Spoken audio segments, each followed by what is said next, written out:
let's talk about Canada's spy agency. Why doesn't anyone want to work for CSIS? Well, joining me on the line is a former CSIS agent, Michel Juneau-Katsuya. Michel, good morning. Good morning, Elias.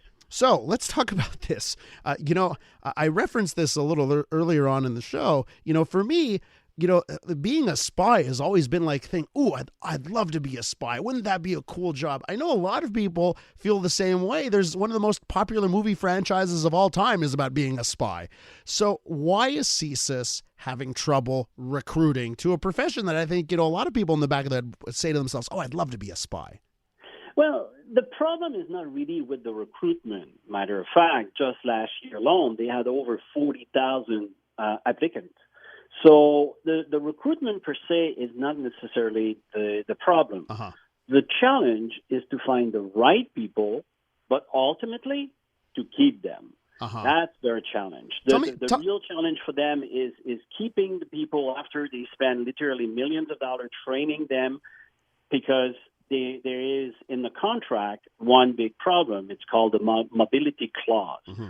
Basically, throughout your service, they can send you wherever they want in Canada or abroad to serve to their needs and their purpose. And with the level of salary currently offered, which is not that bad, but it's not that high, it's a high peak for a senior intelligence officer will be in the top 80s. It's not necessarily that attractive compared to some of the jobs that you can find now in the private sector. Plus the fact that after a certain number of years, you probably get into a serious relationship. Your spouse might have even a better job pay-wise than you. Mm-hmm. And then suddenly you said, okay, we've been transferred to Vancouver on a single salary. You say, what? Yeah. And that's the problem. Can you just tell me, because you referenced finding the right person is an issue. What's the right person for CSIS in your mind? Well, there's certain psychological perspective that we need to have on people that wants to work for CSIS. You need to be an excellent analyst. You need to be somebody who's well-traveled, might speak several languages, but ultimately you need to be somebody who's capable to keep a secret Mm-hmm. and somebody who can be discreet, but somebody also who wants to serve his or her country. We don't want James Bond. We don't want guys or girls who sort of think it's only sort of a fun and sexy game, because at the end, it's actually very, very, very discreet and can, for some people, be boring because you never get the reconnaissance and the acknowledgement from the general public or even from your own family, because technically you're not even supposed to tell your own family members that you are a member of CSIS. So at the end of the day, you need to be capable to be a person who will find his or her own gratitude within the accomplishment of the work without necessarily seeking acknowledgement publicly. God, do a job and not get acknowledgement on Instagram. Imagine the horror. We're speaking with former CSIS agent Michel Juneau-Katsuya about CSIS's recruiting and retaining employee woes. Michel, you mentioned the word discreet a couple of times in your last answer, and I follow CSIS on social media. And I always thought it was hilarious, and almost I thought this is a catch. This is actually, they're not actually looking for these people. But I always thought it was funny how CSIS would post on Twitter, "We're recruiting. Come to Palais de Congrès for our recruitment drive." I was like, isn't that exactly like, if you're looking for discreet people, don't you not want people that would post on social media and then go to something that's public knowledge? Don't you need to join CSIS on the side discreetly? Yes and no.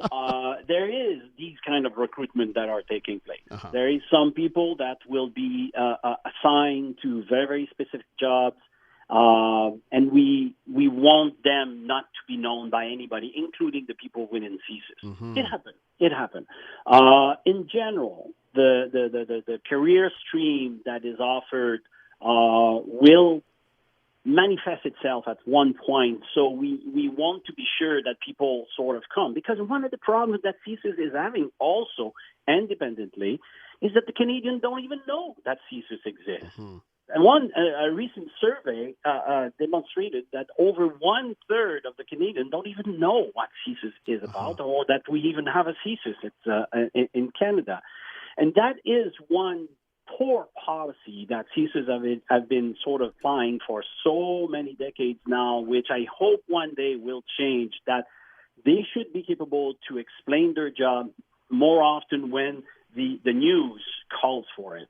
When there is a major incident, a major catastrophe, a major action or threat that exists, they should be collaborating much more with the media so the people know what they do and know what important their job is about.